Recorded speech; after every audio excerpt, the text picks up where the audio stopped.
Hola, buenos días. Bueno, ya seguramente conocen mi nombre, pero de todas formas me presento. Mi nombre es Juan Pablo Covarrubias, yo soy el gerente general de la empresa Otech Hazmat.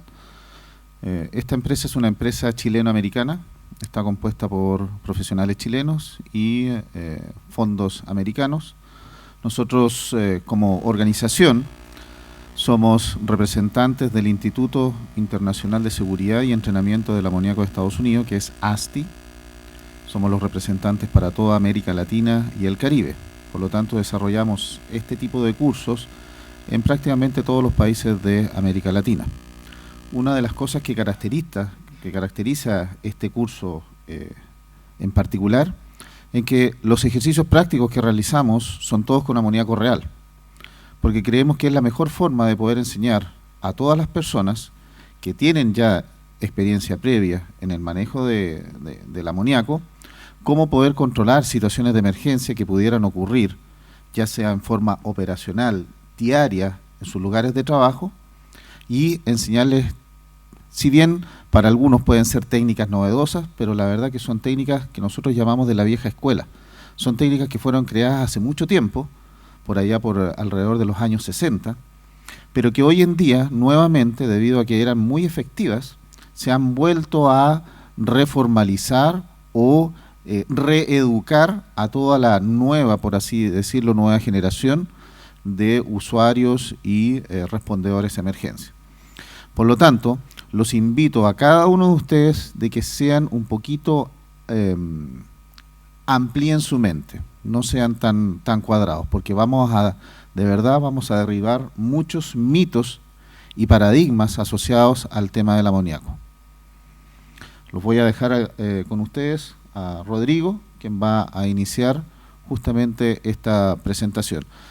A ver, tenemos muchos videos que van a ser desarrollados durante todo el curso. Hay algunos videos que sí podemos compartir y otros que lamentablemente no podemos compartir. Lo mismo que las presentaciones, no les podemos entregar las presentaciones en PowerPoint, sí en PDF. ¿Por qué no podemos hacer eso? Porque las presentaciones tienen derecho de autor y están restringidas inclusivamente para nosotros. Pero toda la información que tienen en su manual va a ser exactamente la misma que vamos a mostrar acá. Los invito también, por favor, a que hagan todas las preguntas y consultas. Por favor, Rodrigo. Bien, gracias. Buenos días también por mi parte. Mi nombre es Rodrigo Mena, tal como me presentaron. Soy parte del equipo Otech Hazmat Chile. Estamos trabajando en el entrenamiento en respuesta a emergencias industriales desde aproximadamente 12 años. Me sumé al equipo hace unos 10. Soy respondedor de emergencia desde hace varios años, ligado al amoníaco específicamente también unos cuantos. Trabajando muy de cerca con ASTI en Estados Unidos, trabajando muy de cerca con IAR en todos sus capítulos latinoamericanos, realizando jornadas de seguridad o Safety Day. Y lo bueno de tener tantos años en este tema es que uno, de cada uno de los entrenamientos, aprende cosas. Como bien decía Juan Pablo, lo que nosotros vamos a presentarles hoy día no es nada nuevo. Nosotros no hemos inventado la rueda en ningún caso. Tan solamente se ha adaptado de los años 60, años 70, a cómo debe funcionar y rodar muy bien hoy día. Muy probablemente algunas de las cosas ustedes que nosotros presentemos en este curso ustedes las conozcan. Si las conocen, lo van a recordar. Si no las conocen, la idea es que ustedes la aprendan, pero sí lo importante es que se trate este curso de algo dinámico, no tan solo de que Juan Pablo o yo estemos conversando y hablando acá arriba, sino que ustedes también puedan ir alimentando e enriqueciendo este entrenamiento con sus preguntas y sus experiencias, las experiencias que se puedan contar, obviamente. Pero así vamos haciendo mucho más lúdico y mucho más entretenido también este entrenamiento. Si bien es cierto, hay videos que no los podemos compartir, pero la gran mayoría de los videos están en plataformas web, ya sea en nuestro canal de YouTube, en el de ASTI Entrenamientos, también en el del IER, donde se pueden visualizar de forma libre.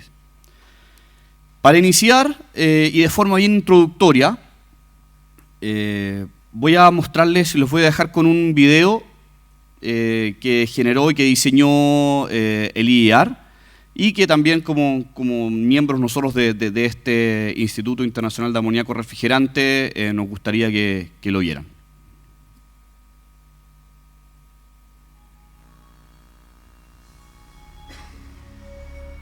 ¿Sí se escucha bien? ¿No? ¿Ahí sí?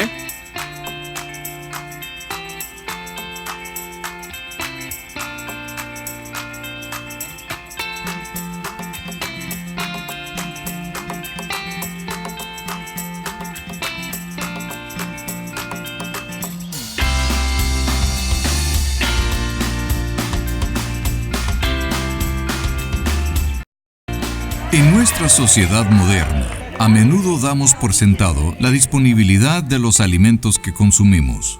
En las bebidas refrigeradas y las frutas, vegetales y carnes que van a dar a nuestros comedores, la refrigeración cumple una función clave para mantener nuestras elecciones culinarias frescas y seguras.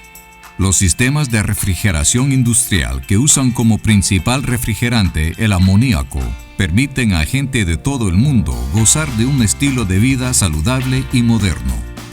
Without ammonia refrigeration, you essentially do not have food. It has zero greenhouse effect. It may not surpass the wheel and fire, but it is a critical invention that, yes, is a part of our everyday lives, whether you realize it or not. And it is good for the country, and it's good for the economy, and it's good for the power grid. Ammonia refrigerant is the green solution.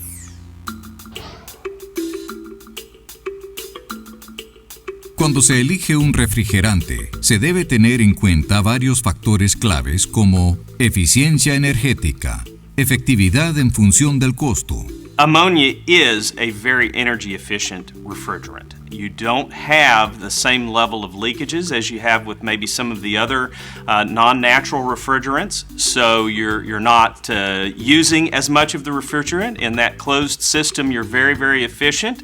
And as you look at some of these facilities that are industrial refrigeration facilities, whether it's a food processor or a cold storage warehouse, energy is one of their largest expenses, and by using ammonia, you can reduce both energy use and energy cost. You can buy ammonia for less than $1, and in comparison to some of the more modern high-tech refrigerants that can be $15, $20, $30 a pound. Multiply that times several thousand pounds of refrigerant required in an industrial system, and all of a sudden you've got a significant difference in just that one cost. Add to that, ammonia is a much more efficient refrigerant. You need less of it to do the same refrigeration work. So you have a multiplication effect of benefits. Economically, it just makes sense. And in business environment where power, energy consumption is a big deal, ammonia saves a lot of money. For that reason, it has become really one of the primary reasons that we have a bountiful and a safe food supply today around the world.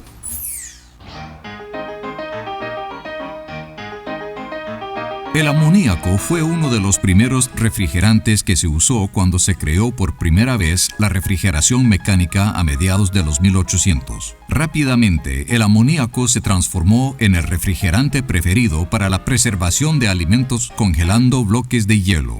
People would produce ice, so literally they could ship food products from coast to coast. They needed ice to keep things refrigerated. The advent of the refrigerated rail car was originally designed to hold blocks of ice.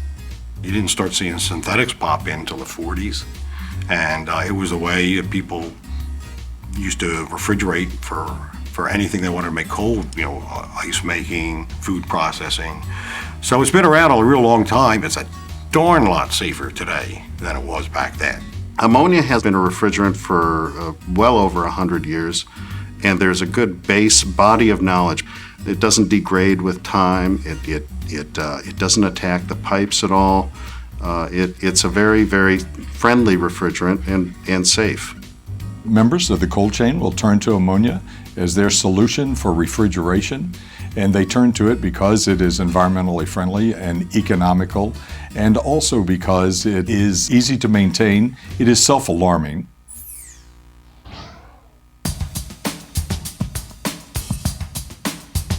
Un sistema de refrigeración industrial funciona como un sistema de circuito cerrado donde el refrigerante de amoníaco circula para crear un efecto refrigerante que enfría un espacio como un almacén frigorífico, un congelador o una sala para procesamiento de alimentos. El amoníaco líquido pasa desde un receptor a través de una válvula de expansión, fluye hacia bobinas conocidas como evaporadores, donde se absorbe el calor del producto o del espacio a enfriar. El compresor extrae el vapor de amoníaco desde el evaporador, comprime el gas a una presión más alta y luego lo inyecta a presión en una serie de bobinas conocidas como el condensador. El vapor de amoníaco entonces se condensa en un líquido, extrayendo el calor del refrigerante. Este líquido se drena en un tanque de contención denominado receptor, donde el ciclo se repite. In general, the pieces of equipment that you have today bear resemblance to those of their forefathers, but are much, much better designed. In my early days with an ammonia refrigeration, I've seen some of these, I'll call them antiques, but they're beautiful old compressors and condensers and what have you, well suited for their purpose, but a product of their times. The modern compressor has microprocessing equipment that was unheard of in those days, has controls and cutouts that simply didn't exist in those days. Here's the deal. What I do for a living makes sure that the food you eat is healthy and wholesome. I work in the ammonia refrigeration industry, and our primary goal is to make sure that there is a good food supply, a safe food supply, and a dependable food supply.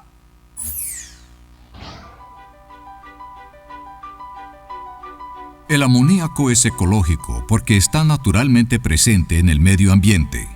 Disperses very quickly, and hopefully the wind takes it away, and depends how much you release. And it'll eventually disperse into the atmosphere. It's just nitrogen, hydrogen, and it'll break down into those components. It will easily dissipate into the environment if you have an accidental release. What is key to remember here is that ammonia has been around since the Earth has been here. It's produced naturally, so it is a part of the nitrogen cycle. There are only so many substances that can be used as refrigerants that are naturally occurring. There's air, there's water, ammonia, carbon dioxide, and hydrocarbons, and the list is pretty much done at that point. So when you start looking through those different chemical choices of naturally occurring refrigerants, ammonia really has the best properties. During the 1920s and 1930s, the CFCs, or halocarbon refrigerants, were first introduced. And they were thought to be the perfect refrigerant, safer and also had quite good efficiency. And they were used widely in a lot of air conditioning and refrigeration applications. We used them in everything. And unfortunately, there was a lot of leakage of those materials to the atmosphere. And years later, we found out that that did have a significant impact on our environment. En 1987, el Protocolo de Montreal ordenó un cambio en el uso a largo plazo de refrigerantes sintéticos que destruían la capa de ozono. El objetivo de esta legislación era prohibir el uso de sustancias que perjudicaban la capa de ozono. Algunos refrigerantes sintéticos se identifican como poseedores de un potencial de calentamiento global y están incluidos en la lista de gases de invernadero preocupantes en el Protocolo de Kioto de 1997 para la Convención Marco de las Naciones Unidas sobre el Cambio Climático. Some of these synthetic refrigerants, in fact many of them, have issues related to ozone depletion and global warming potential. So they're slowly either being regulated out of existence or their use is being extensively de-emphasized. That is when ammonia has made a comeback. El efecto indirecto del amoníaco en el calentamiento global es una reducción en otras fuentes de emisiones potencialmente peligrosas. Las plantas de energía eléctrica usan menos energía cuando los sistemas de refrigeración ocupan amoníaco como refrigerante. Esto ayuda a controlar los efectos atmosféricos negativos de los contaminantes secundarios. When a quantity of ammonia is evaporated, there's more cooling effect as compared to the same quantity of a synthetic refrigerant when it gets evaporated. So the point of the story is you have to move less ammonia through a system to get the same cooling effect. That is why ammonia is a more energy efficient refrigerant.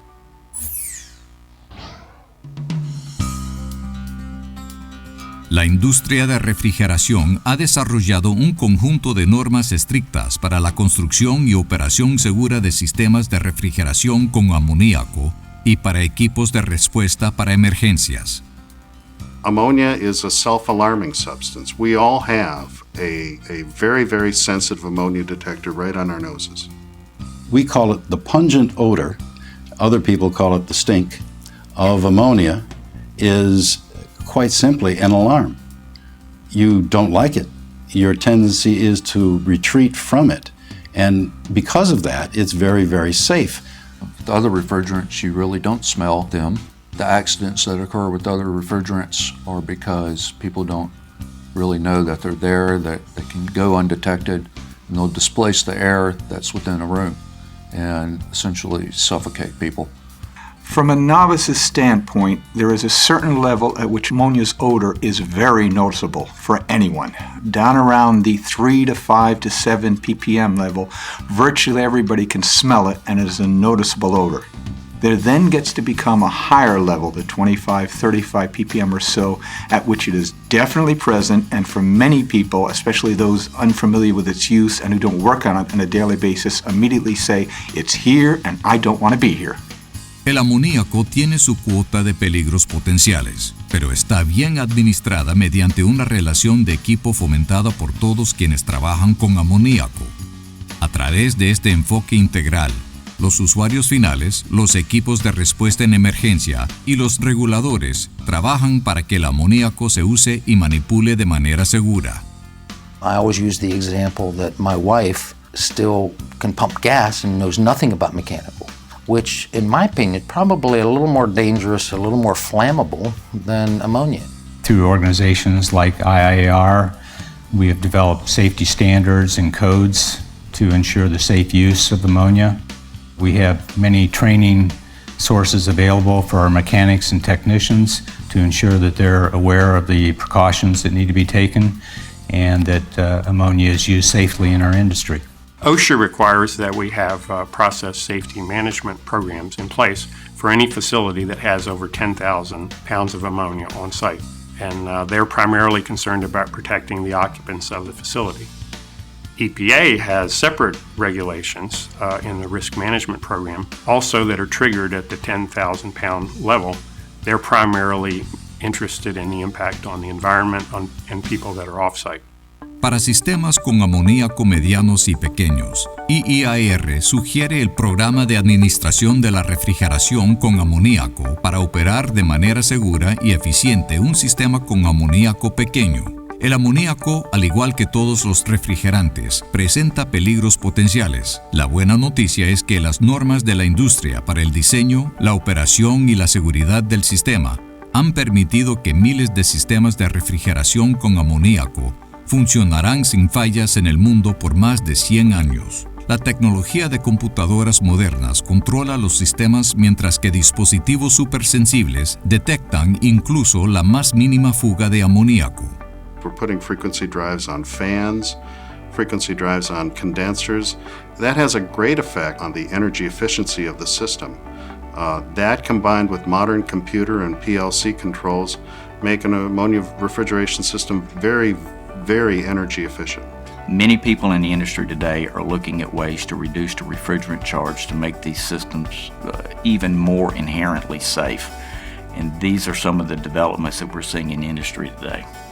Para garantizar la seguridad total, agencias reguladoras, autoridades de seguridad y de los bomberos, profesionales de ingeniería y diseño, así como organizaciones de la industria, como el International Institute of Ammonia Refrigeration, han creado códigos, normas y procedimientos operacionales internacionales que rigen la construcción y operación de los sistemas de refrigeración con amoníaco.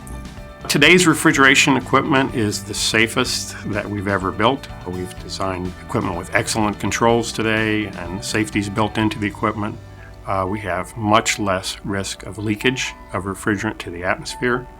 Our efficiency levels are higher than they've ever been in the past. And really, maintenance requirements today are significantly less than they were in the past. En caso de que se produzca una emergencia, ejercicios de capacitación realistas y obligatorios habrán preparado a quienes manipulan el amoníaco. Over the years, the use of ammonia has become much safer because of the work that organizations such as IAR has done in order to train its members in best practices and the safety awareness for the use of this refrigerant. When we operate the ammonia system and maintain it, it's in a prescribed fashion, and it follows all of the regulatory guidelines as well as our standards.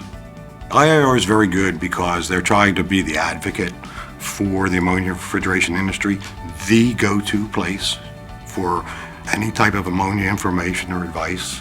In this modern age of high-speed telecommunications, if there's an incident that happens in West Bengal, India, that incident is immediately known by everybody in North America. So it's important for the IAER to make sure that everyone, everywhere, understands how to use ammonia and use it safely.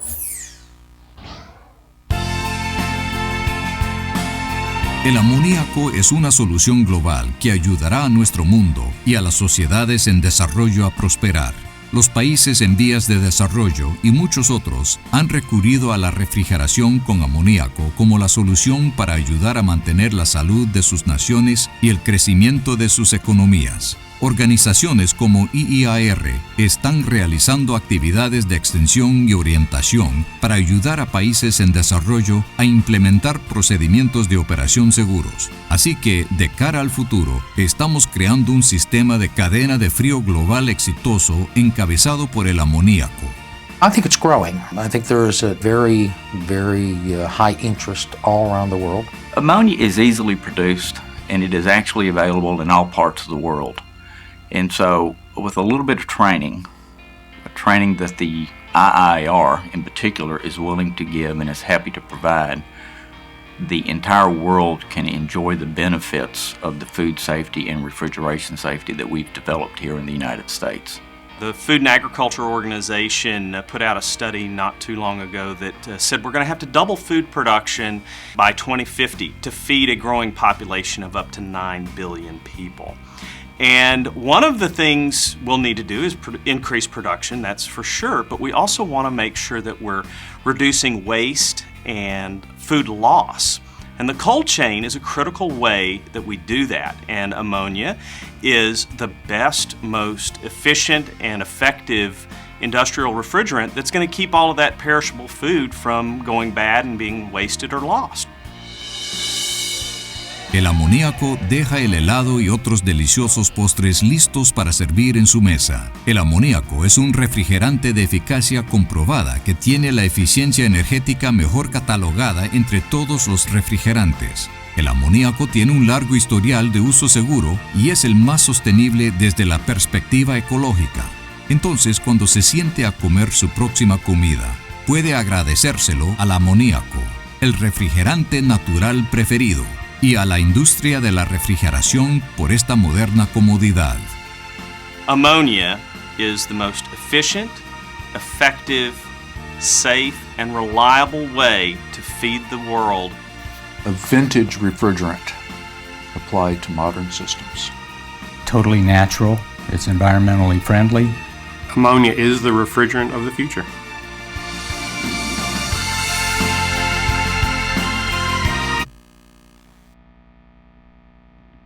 Es una buena propaganda para el amoníaco, ¿eh? Sí. Pero la verdad nos gusta bastante mostrar este video porque es una muy buena introducción. se pasea un poco por todos los tópicos, por tópicos de refrigeración, de seguridad, tópicos ambientales, y nos da al menos un muy buen primer piso para ahora comenzar a ahondar en cada uno de esos temas. El amoníaco es el refrigerante del futuro, ha venido siendo el refrigerante del pasado, pero cada vez toma más fuerza como el refrigerante del futuro, junto a otros refrigerantes naturales. Estamos muy claros de que no es el único, está también pegando muy fuerte el CO2 y unos cuantos más, pero es uno de los que pega más fuerte, de los más potentes, principalmente por su eficiencia, su bajo costo y también sus medidas de seguridad, que son bastantes. ¿Cuándo vamos a aplicar lo que aprendamos o recordemos en este entrenamiento? Cuando todo lo que habló el video falle, cuando la seguridad del amoníaco se vea sobrepasada, cuando el sistema de refrigeración se vea sobrepasado, cuando el mantenimiento no se haga de buena forma, cuando el amoníaco escape de los sistemas de refrigeración, vamos a usar lo que vamos a aprender y vamos a aplicar mañana en el entrenamiento práctico. La mejor forma de conocer el amoníaco es a través de sus propiedades físicas y químicas, ¿sí? No se trata de convertir este curso en una clase de química, para nada, pero sí es necesario conocer las principales propiedades de esta sustancia desde el punto de vista de la aplicación ante emergencia. ¿Bien? Creo que ahí me escuchan también, ¿no? ¿Con este micrófono? ¿Sí? Perfecto. Vamos a ir intercalando presentaciones con videos. Los videos pesan muchísimo en la presentación y la hacen muy lenta, entonces voy a ir cambiando ahí la presentación, colocando videos de vez en cuando. Entonces, la idea es que acá podamos entender, comprender las propiedades físico y químicas más que saberlas de memoria o más que tan solo poder leerlas de como cualquier hoja de seguridad o cualquier libro de química. También comprender las características en los diferentes estados de la materia que lo podemos encontrar, principalmente sólido, líquido, gaseoso. Bien, no nos vamos a meter con los demás estados de la materia. Y también entender las diferencias entre la teoría del amoníaco, lo que nosotros vamos a poder leer en bibliografías, y también la realidad, en cómo vamos a poder enfrentarnos y encontrarnos al amoníaco en una fuga real. Bien. Los egipcios, en su época de apogeo, ya trabajaban y utilizaban el amoníaco. Obviamente no con la misma capacidad de síntesis ni con la misma finalidad con la que se utiliza hoy en día, pero sí lo utilizaban para cosas bien particulares. Lo obtenían desde la fermentación de las sales de amonio, obtenían desde estiércol de camello o de lugares o de la misma orina, y lo utilizaban para venerar a su dios Amón-Ra. ¿Y de qué forma? Lo colocaban en incineradores, estas sales de amonio, lo que lógicamente emanaba amoníaco, gas de amoníaco al ambiente, y todos los fieles a este dios Amón-Ra comenzaban a sentir cosas raras. Obviamente, para ellos todas asociadas al dios Amón-Ra, pero desconocían un poco de que el gas de amoníaco era el que efectivamente estaba generando todos esos efectos. ¿Sí? Un uso un poco distinto, un poco atípico a lo que le damos hoy en día, pero un uso al fin y al cabo, ¿verdad? Se produce naturalmente por la descomposición de la materia orgánica y obviamente también se fabrica industrialmente. Pero si se pudiese, o cuando se cuantifica la cantidad de amoníaco que se produce de forma natural en un año en el mundo versus la cantidad de amoníaco que se produce de forma industrial en un año en el mundo, las cantidades son prácticamente iguales. Todo el tiempo estamos produciendo amoníaco en la naturaleza.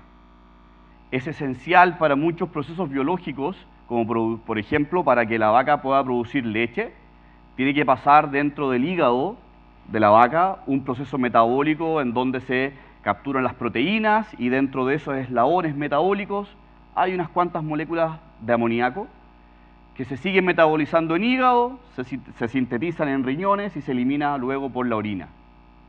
Nosotros mismos, cuando comemos carne y queremos aprovechar la proteína de esa carne, también metabolizamos el amoníaco dentro de nosotros, dentro de nuestro cuerpo.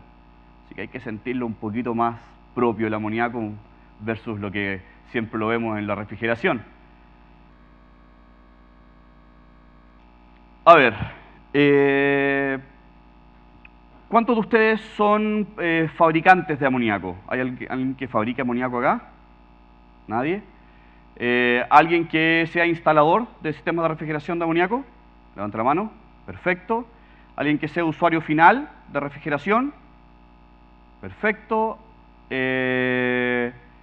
Respondedores de emergencia, ya sea de brigadas o bomberos. Bomberos allá, brigadas acá, perfecto. ¿Y de seguridad industrial? Perfecto. Tenemos la cadena completa. ¿Alguien que no nombré? ¿No? ¿Algún área que no haya nombrado? ¿Ah? ¿Fabricantes? Fabricantes de equipos o de amoníaco. De equipos. ¿Fabricantes de equipos? Perfecto. Ahí sí están todos nombrados. Muy bien. Entonces, de una u otra forma están todos ligados con el amoníaco. ¿Todos ustedes han sentido alguna vez olor a amoníaco? Levante la mano quien nunca ha sentido olor a amoníaco. ¿Todos lo han sentido? Bueno, y para el que no lo recuerde mucho, mañana tenemos 150 kilos de amoníaco para que lo puedan recordar sin mayor inconveniente. Bien.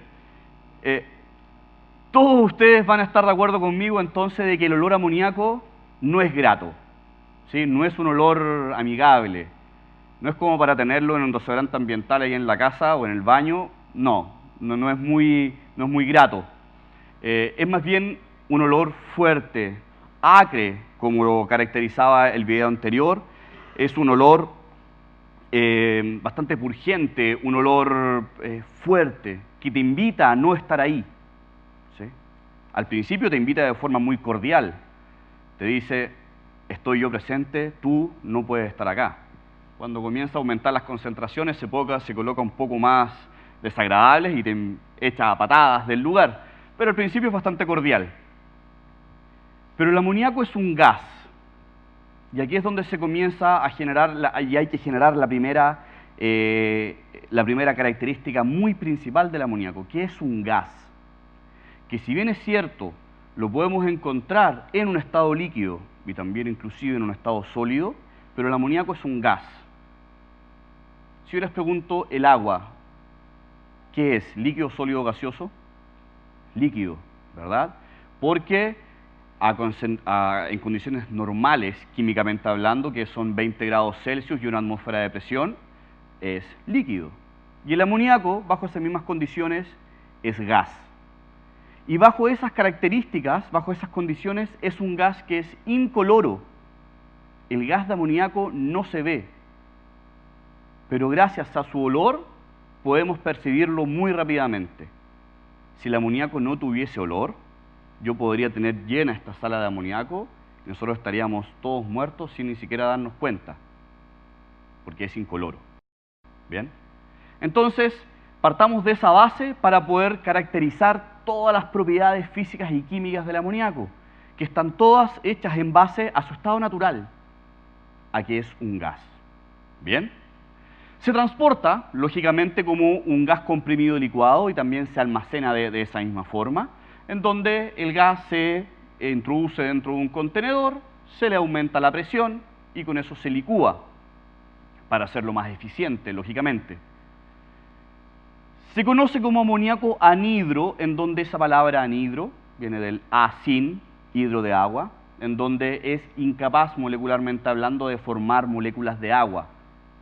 Su fórmula química, que es NH3, que tiene un átomo de nitrógeno y 3 átomos de hidrógeno, es incapaz de formar por sí mismo agua, y es por eso que cuando sale de su contenedor y toma contacto con el ambiente, sale muy desesperado, sale muy descontrolado a tomar contacto con moléculas de agua, ¿sí?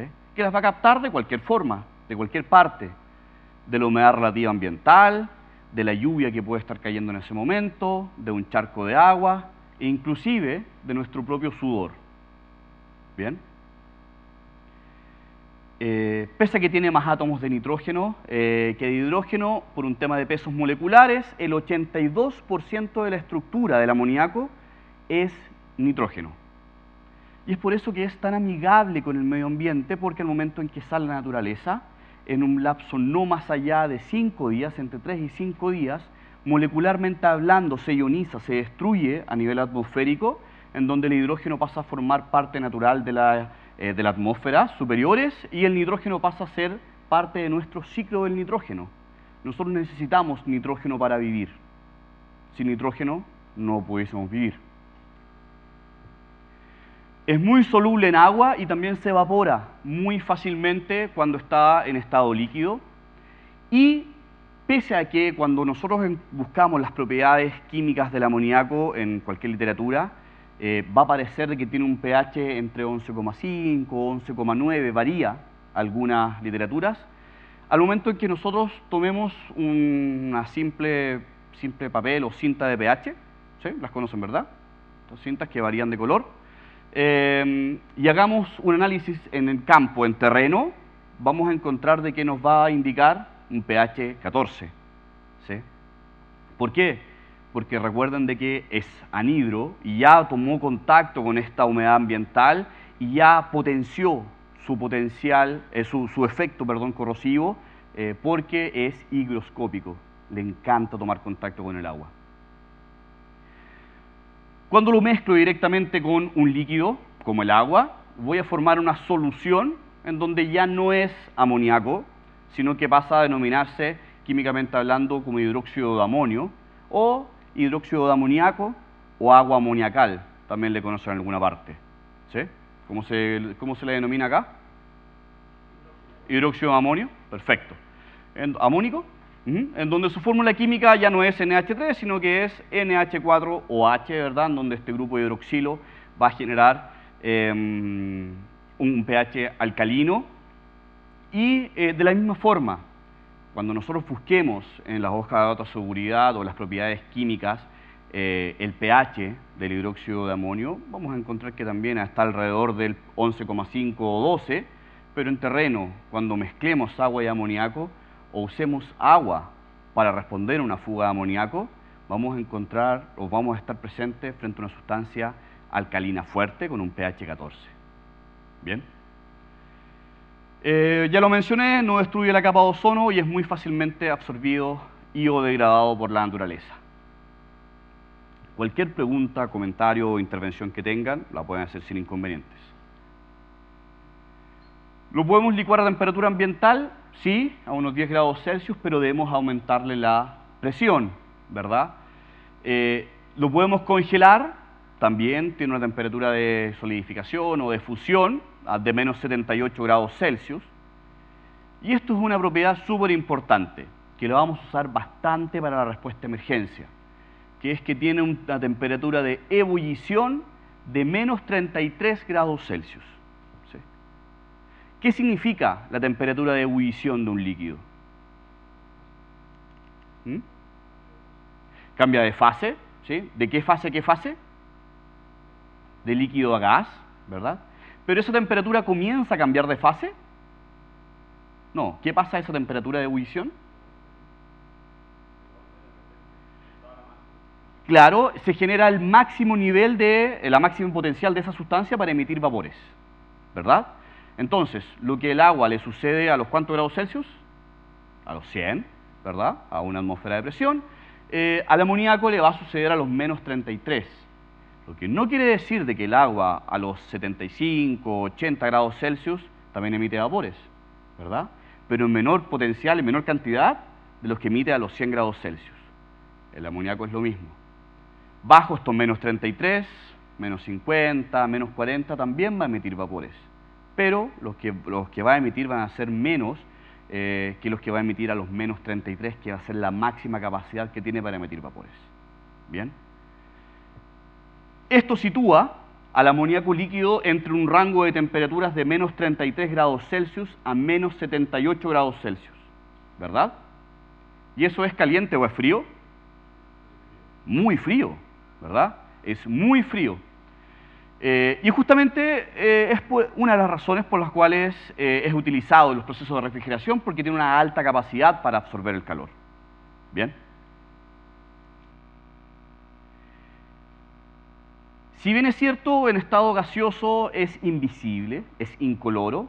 En estado líquido es visible, ¿verdad? Por su condición, por su estado de la materia, pero es incoloro también, es translúcido. A no ser de que el contenedor en el cual estaba almacenado el amoníaco haya tenido algún tipo de residuo por el interior, que la manguera por la cual hice la descarga de amoníaco tenga algún tipo de residuo en el interior, o que en el recipiente en que lo almacené tenga algún tipo de residuo en el interior. Pero el amoníaco en sí, en estado líquido, es incoloro. Dentro de este recipiente, lo que no se alcanza a ver muy bien ahí, es el amoníaco líquido, translúcido, incoloro. Mañana vamos a sacar unos cuantos litros de amoníaco líquido, vamos a generar un efecto que vamos a ver más adelante, que es autorrefrigerar, y ustedes van a poder ver ahí el amoníaco líquido, van a poder oler el que quiera, tocar también el que quiera, pero no nos hacemos responsables, pero van a poder estar ahí en vivo e indirecto. Tiene una densidad relativa del gas de 0,6 versus el aire, que es 1. ¿A qué se referirá esta densidad relativa del gas si lo estamos comparando con el aire? ¿Ah? El peso, ¿verdad? Y pesa menos que el aire. Por lo tanto, al momento en que tengamos una fuga, que tengamos un escape de amoníaco al ambiente, ¿hacia dónde se debería ir? Hacia arriba. ¿Cuántos de ustedes han tenido algún escape de amoníaco? ¿Lo han visto? ¿Sí? Al menos la mitad, perfecto. ¿Y siempre han visto que se va hacia arriba? No.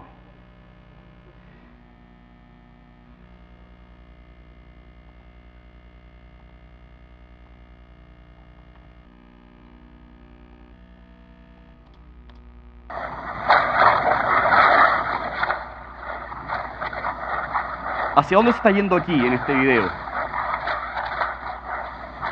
Hacia abajo, ¿verdad? Entonces, bueno, este es un contenedor que se utiliza en la agricultura en Estados Unidos. Paréntesis, la gran mayoría de los videos que vamos a mostrar son americanos, norteamericanos, principalmente porque hay mucha emergencia con amoníaco. Se utiliza de forma muy doméstica el producto y porque son bien abiertos a compartirlos en Internet. En Latinoamérica, Centroamérica y Sudamérica hay también muchos escapes de amoníaco, pero son más herméticos, son más reservados, ¿sí? O ocultan más los videos. Este es un contenedor tal vez de unos 5 metros cúbicos, 3 metros cúbicos, y está liberando desde la fase líquida del contenedor hacia el ambiente.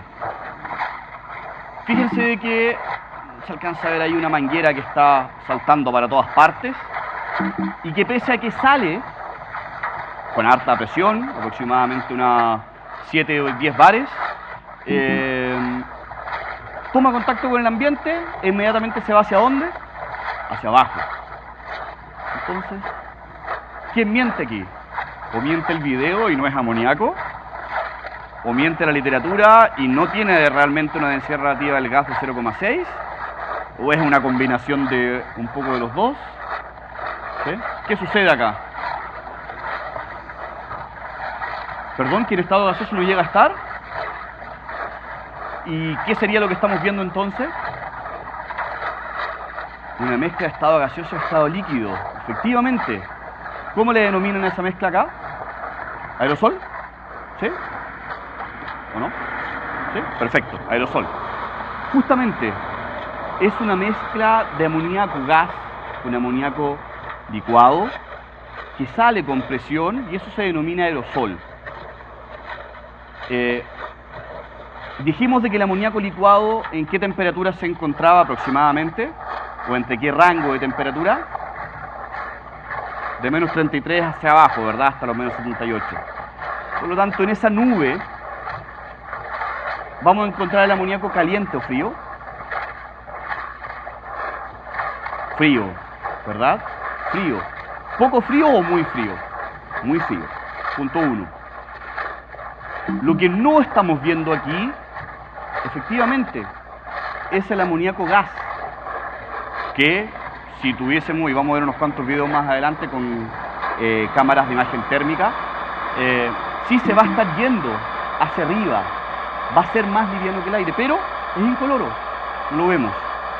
Y además de eso, está afectando bastante el ambiente en esta fuga de amoníaco, porque vemos de que es muy temprano en la mañana, con muy alta humedad, lo más probable que temperaturas bastante bajas, lo que va a impedir aún más de que este amoníaco, parte licuada de este aerosol, pueda absorber la temperatura lo suficiente para alcanzar los 20 grados Celsius, transformarse en este gas invisible y finalmente disiparse hacia la parte superior. ¿Sí? Entonces, ninguna de las dos partes mienten, ni el video ni las propiedades físicas y químicas, sino de que aquí no estamos en presencia tan solamente de amoníaco en gas, sino que estamos en presencia también de la parte licuada del amoníaco que forma esta gran nube de aerosol, que va a tener dos particularidades: muy fría y con una muy alta concentración de amoníaco. ¿Cuántas partes por millón creen ustedes que hay en esa parte de la fuga de amoníaco, en esa nube blanca? ¿Sí? 5, 10, 100, 200. ¿Cuántas? ¿Ah? ¿El aparatito no lo puede medir? Sí, efectivamente, lo más probable es que el aparatito pequeño se saturen. ¿Cuántas partes por millón creen ustedes? ¿Cerca del millón? Puede ser, muy probablemente. Pero lo que sí vamos a estar seguros, por estudios de ASTI, de que en esa nube blanca y en cualquier nube blanca del tamaño que sea, pero que se comporte visiblemente como nube blanca, van a haber al menos 10.000 partes por millón de amoníaco. Al menos 10.000 partes por millón, de ahí hacia arriba. ¿Bien? De cualquier tamaño. Porque recuerden de que la concentración de amoníaco va a estar dada por la cantidad versus el espacio, ¿verdad? Entonces, si yo veo una nube blanca, la nube blanca es de este porte, en ese lugar, sí, van a haber al menos 10.000 partes por millón. Que se disipe más rápido o más lento son cosas aparte. Mañana, de seguro, vamos a poder ver nubes de al menos 10.000 partes por millón. ¿Sí? ¿Cuánto tarde en disiparse? Eso va a depender de todos nosotros que vamos a estar ahí trabajando para responder las fugas. ¿Bien?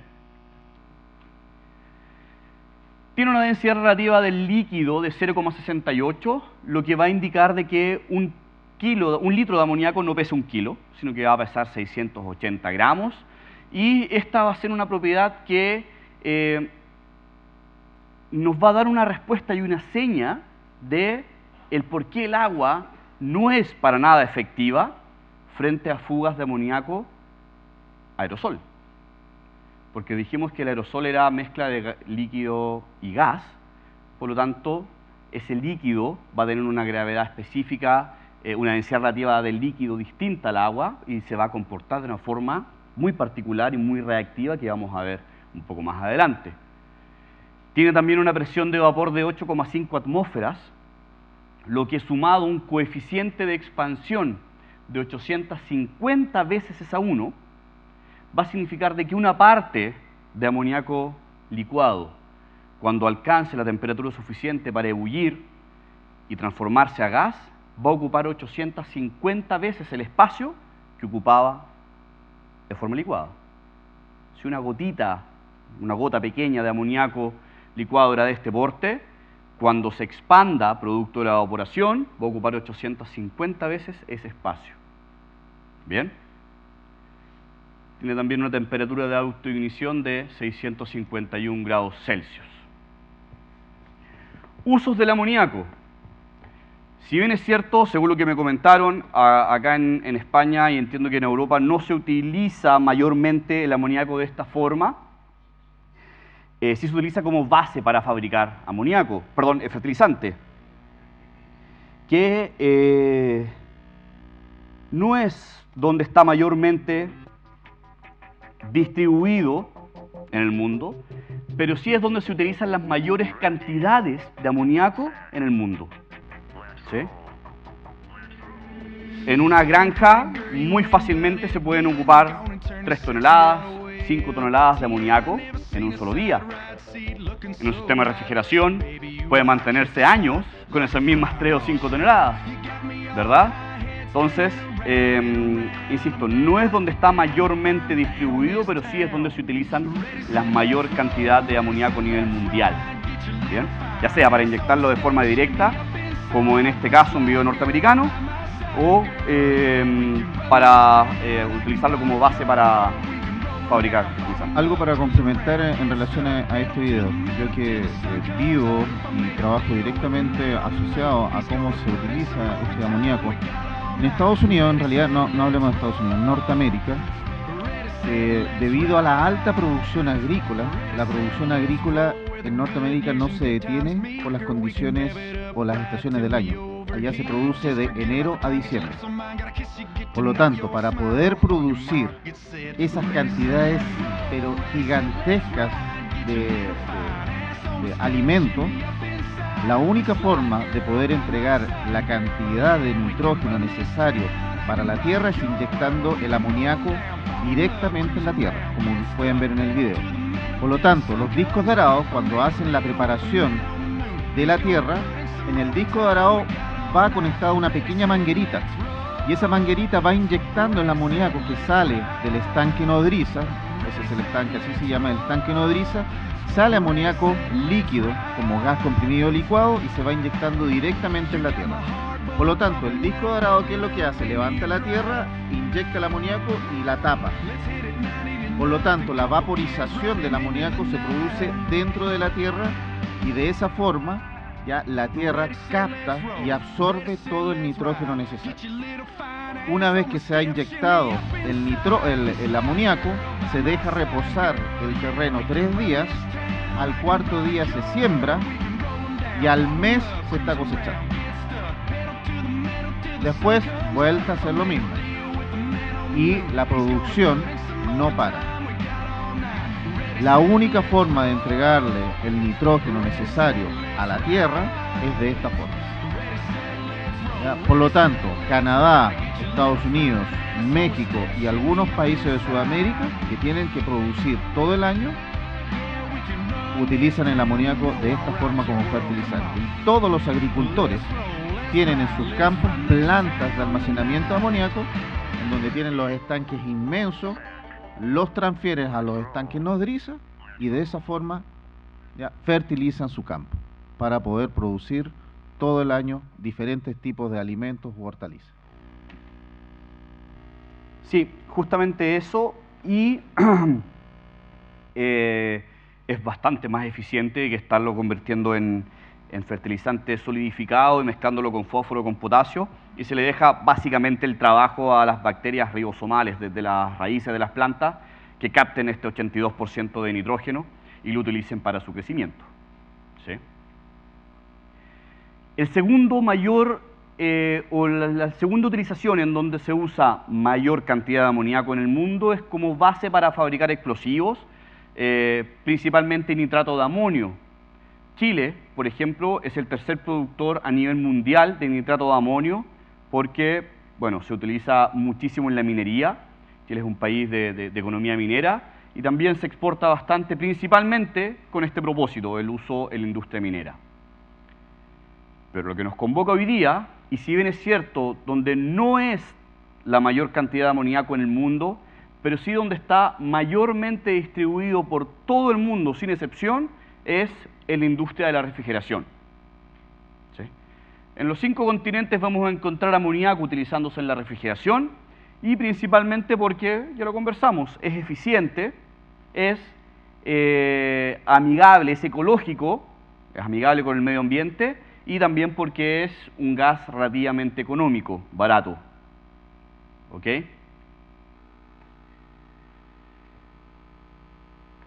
El medio ambiente frío y húmedo va a afectar a las fugas de amoníaco. La verdad no afecta tanto a la fuga, sino que nos va a afectar a nosotros como responsables de poder detener esas fugas de amoníaco.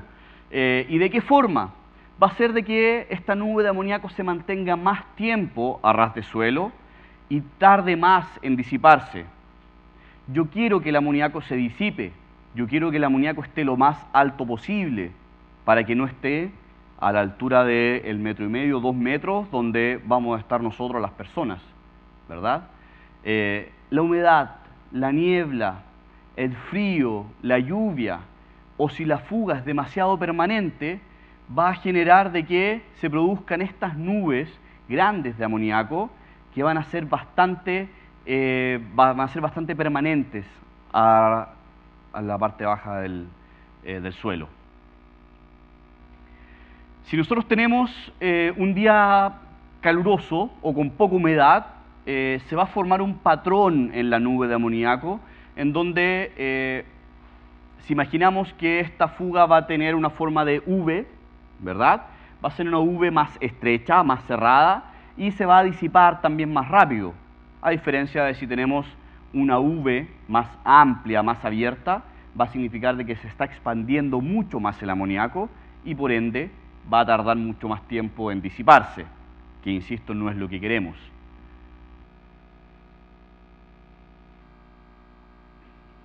Algunos aspectos a considerar al momento de responder a una fuga de amoníaco es que va a tener una relación, la presión del amoníaco dentro del contenedor, con la temperatura de forma directamente proporcional. Esto es por ley general de gases. Me parece mucho que Gay-Lussac fue el que generó este postulado y dijo de que la presión va a ser directamente proporcional a la temperatura independiente del volumen dentro del contenedor. Y es de esta forma como podemos generar tablas de relación entre presión y temperatura, en donde, bueno, independiente que aquí está en PSI, acá se usa en bares, pero alrededor de los menos 33 grados Celsius vamos a tener el amoníaco licuado, bastante licuado, y la presión que va a estar generando va a ser muy poca porque va a estar emitiendo muy pocos vapores. Bien, a medida que vamos aumentando la temperatura del producto alrededor de los 0 grados Celsius, vamos a estar aproximadamente en unos 5 bares, deben ser 3 bares aproximadamente, 45 PSI. Alrededor de 21 grados Celsius vamos a estar en 8 bares, alrededor de 38 grados Celsius vamos a estar en 14 bares y así proporcionalmente hacia arriba. Bien. ¿Y por qué es importante esto? Porque independiente de que si yo tengo un contenedor que puede estar prácticamente lleno al 75% o un contenedor que esté prácticamente vacío, si ambos contenedores se encuentran expuestos a la misma temperatura, ambos van a tener la misma presión, independiente del volumen. ¿Sí? ¿Y cuándo va a ser esto importante desde el punto de vista de la emergencia? Cuando, por ejemplo, podemos tener un incendio en esa estructura que está en la parte posterior y en base a lo que creamos, si podemos creer de que el que tenga menos producto va a tener más presión o viceversa, desestimemos el trabajo en uno u otro. Digamos, no, preocupémonos solamente del que tiene más producto porque va a tener más presión. O por el contrario, preocupémonos más por el que tiene menos producto porque va a tener más presión. Ambos contenedores van a tener la misma presión y tengo que preocuparme de enfriar ambos contenedores porque si es que la presión sigue aumentando, se van a activar las válvulas de seguridad. Y si se activan las válvulas de seguridad, aparte de tener que lidiar con un incendio, voy a tener que lidiar con una fuga de amoníaco. Bien. Sucede mucho desestimar, bajarle el perfil a los contenedores que estén prácticamente vacíos, pero resulta de que producto de su aumento de presión van a generar liberaciones. Un contenedor pequeño, muy similar a los de oxigenoterapia, que no poseía válvula de alivio de presión, producto de un aumento de la temperatura, sube la temperatura del producto. Si sube la temperatura del producto, va a generar mayor vaporización, va a aumentar la presión al interior y se rompe por el manto de este contenedor, que es la parte más débil en este caso. Lo mismo sucede con contenedores un poco más grandes, como un carro tanque de ferrocarril, que transportan 120 toneladas. 120 toneladas aproximadamente, en donde, producto del aumento de presión, también van a romper el contenedor por la parte más delgada, en este caso los cabezales de estos contenedores. Un carro de ferrocarril puede ir entre la misma presión que está contenida normalmente en un cilindro, entre 90 o 120 psi, que serían 90 psi, 6 a 8 bares. 6 a 8 bares de presión. ¿Por qué? Porque no difiere el volumen del estanque en relación a la presión interna del producto. Acá en España se transporta amoníaco en carro tanque de ferrocarril, ¿no? ¿Sí? Ok. No sé los tamaños, o no conozco los tamaños de los carros tanque acá en España, pero en Norteamérica los carros tanque de ferrocarril son bastante grandes. Ya, imagínense, un carro tanque lleva 120 toneladas. Y estamos hablando de un convoy, ya, de carros que pueden llevar fácilmente hasta 200 carros. Así que tienes 200 carros cada uno con 120 toneladas de amoníaco. Sí, por supuesto, por supuesto. Las válvulas de seguridad en los carros tanques de ferrocarril se activan a los 250 psi, que serían alrededor... 20 bares.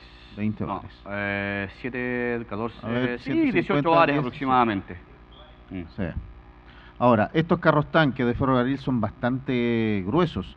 El manto ya tiene un espesor, la placa de acero, de aproximadamente 1 pulgada. Y los cabezales ya son 2 pulgadas. Estamos hablando 2 pulgadas de acero. Por lo tanto, cuando se revienta un carro tanque, ya se genera un evento catastrófico, porque para poder romper ya 1 pulgada de acero se necesita una cantidad de energía tremenda. Ahora, estos carros tanques en un accidente no se van a romper por sí solos, tienen que sufrir un accidente con una gran energía para poder romper este acero. Esa fotografía que ustedes ven fue un descarrilamiento en una ciudad que se llama Minot, en Carolina del Norte, en Estados Unidos. Claro, el tren ya iba en ruta, iba en carretera, por así decirlo, y iba a una velocidad de aproximadamente 120 kilómetros por hora. Por lo tanto, la velocidad más la masa del carro, cuando se produjo el descarrilamiento, generó una tremenda energía, y claramente fueron abollados estos estanques, y debido a una pequeña aumento de la temperatura, sumado al daño que tenía el acero producto de este accidente, generó este aumento de presión al interior del tanque y obviamente reventó. Lo que ustedes pueden ver ahí en esa foto, ahí reventó uno de los cabezales, ¿ya? Y voló aproximadamente 1,5 kilómetros, generando obviamente la liberación completa del producto, ¿ya? Por razones circunstanciales no produjo ningún muerto, pero sí ya fugas gigantescas de 120 toneladas al ambiente. Sí. Ajá.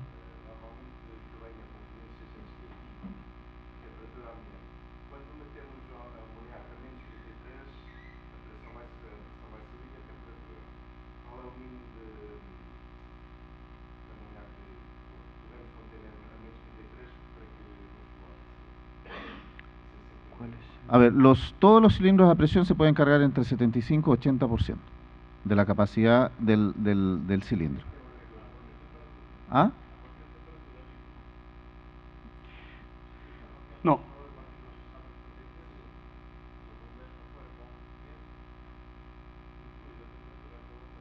Ah, por supuesto, porque va a estar más denso. Es que en algunos casos los cilindros se cargan a peso. Tú colocas el cilindro en una báscula y lo vas a cargar a un peso si es que lo estás cargando a muy baja temperatura, porque el líquido va a estar más denso. Entonces, para no sobrepasar esa capacidad de los 80%, lo vas a cargar de acuerdo al peso. Y se coloca dentro de una báscula, de una pesa, para poder cargarlo de acuerdo a esa temperatura. Existen los embarcadores, que son los encargados de cargar estos cilindros, tienen tablas para poder verificar Si lo voy a cargar o va a entrar el líquido sumamente frío, 20, 25 grados bajo cero, saben de que tiene una cierta densidad y por lo tanto tienen que ir pesando ya hasta ese cuántos kilos de producto van a meter, porque después el producto al interior se va a empezar a calentar y va a alcanzar ya este espacio necesario. Siempre hay que dejar, dependiendo, si entre 75 o sea, 25 o el 20% de expansión. Y va a depender justamente de la temperatura de acuerdo a estas tablas. ¿Me entienden? ¿Le respondí su pregunta? Yeah. Ok. Sí, están... Son tablas de libre disposición. De seguro que tú buscas en internet las tablas porque son propiedades físicas y químicas del producto como tal.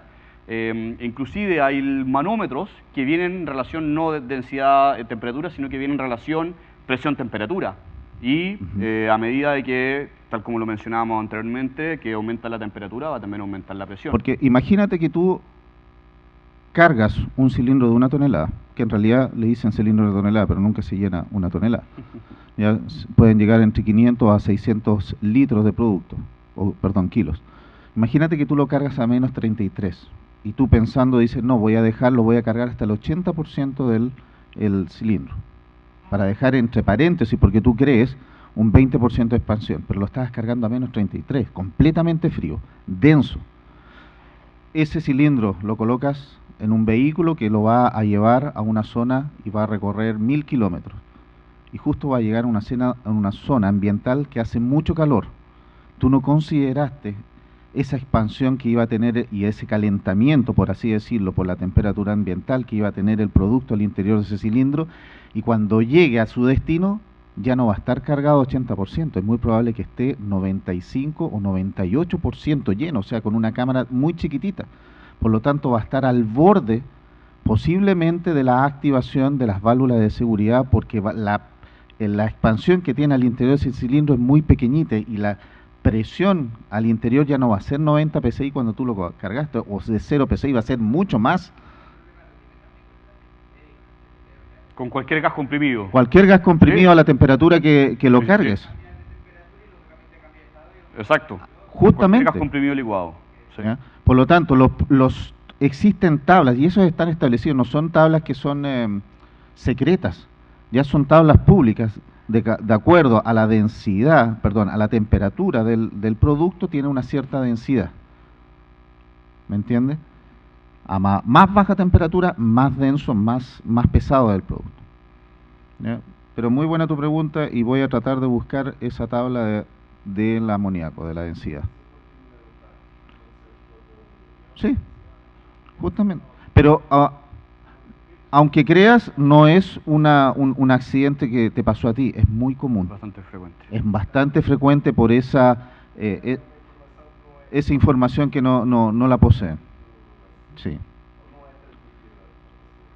La verdad que esa información debería ser o debería estar siempre en los cargadores o embarcadores de producto.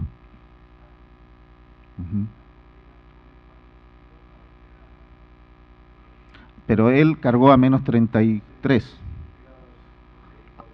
Él cargó a menos 30, a muy baja temperatura, por lo tanto el producto estaba extremadamente pesado. Esa es la única diferencia. Entonces tienes tablas que van desde los dos extremos. Pero vamos a buscar esa información. Perfecto.